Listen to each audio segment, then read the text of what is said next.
This video has been classified as M. It is recommended for people aged 15 years and over. Good game.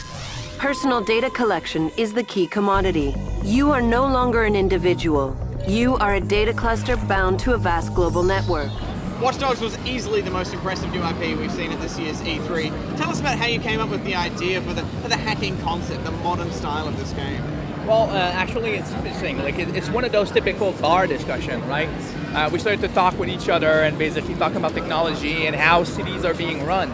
It basically became really obvious for us that if we wanted to do a contemporary open city game, we had to talk about the way technology changed the way we live our day-to-day lives. So that was kind of the start of it. But any discussion we have about like our information, Facebooks, those kinds of things, the same thing I think everyone like in the world are talking about once of these, like some of these times, is what we've been doing. So we started to ask ourselves, wouldn't it be awesome if instead of asking ourselves, how can I protect my own stuff, if I was that guy who access everything, right?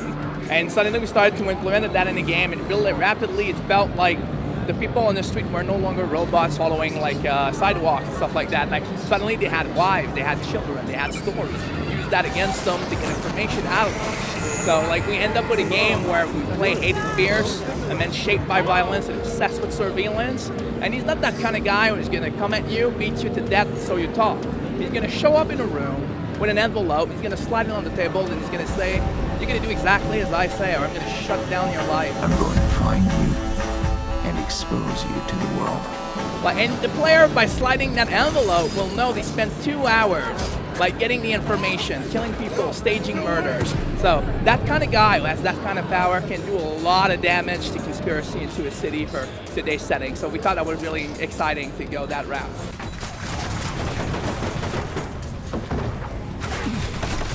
It's definitely an action-adventure game in an open world. And the adventure part is definitely crafted into a detective type of structure.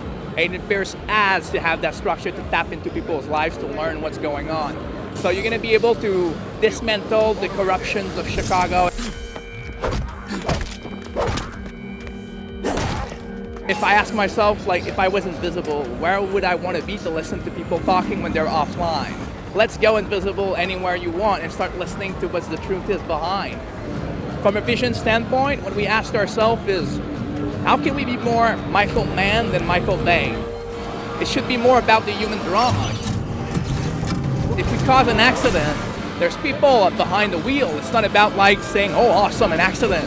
But also, what happens to those guys? Can I do something about it? What the media will think about that? Like, people will watch me do those things. So all of those things become relevant.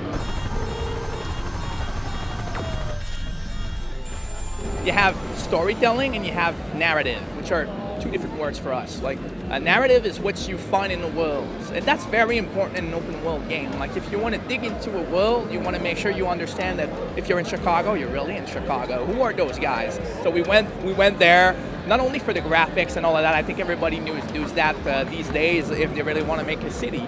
But we went there to record all of our dialogues for the people on the streets. We've rewritten all of our dialogues for them as soon as we sat down and eat with cops there and talk about what's going on in Chicago and why it's dangerous in certain districts and not. So all of that was really important for us to get to that level. So it was really, like, for us, an interesting way of pushing narrative into the world, feeling that those people were real, not only what they say. If the Blackhawks won the Stanley Cup, we need to hear about that.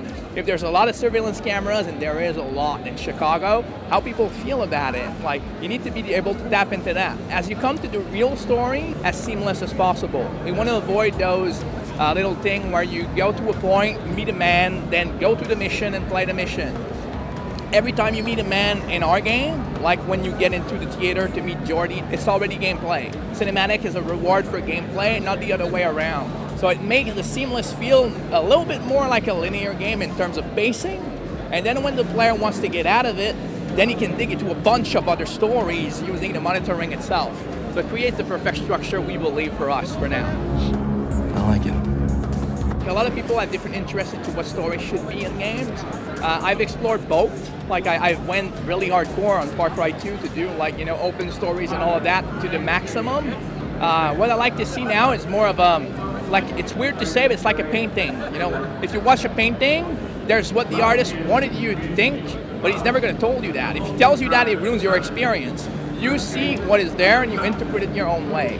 So I think what's interesting in Watch Dogs is we want to give you a story with a little bit of ambiguous elements to it, so that you can have enough space in there to ask yourself, what the hell is really going on in there? And if you dig into it, you get more answers to your questions. But in the end, it's not about like what story I want you to feel. It's about the story that you're going to get out of it. And part of the story is going to become your own perception. So I think that's the way I see it now, like in terms of how you can pull off a simple story, but that can become complicated if you're interested into it, instead of forcing the complexity to you. No one knows what part of the system will be exploited, but everyone agrees the next assault will do more than just turn out the lights.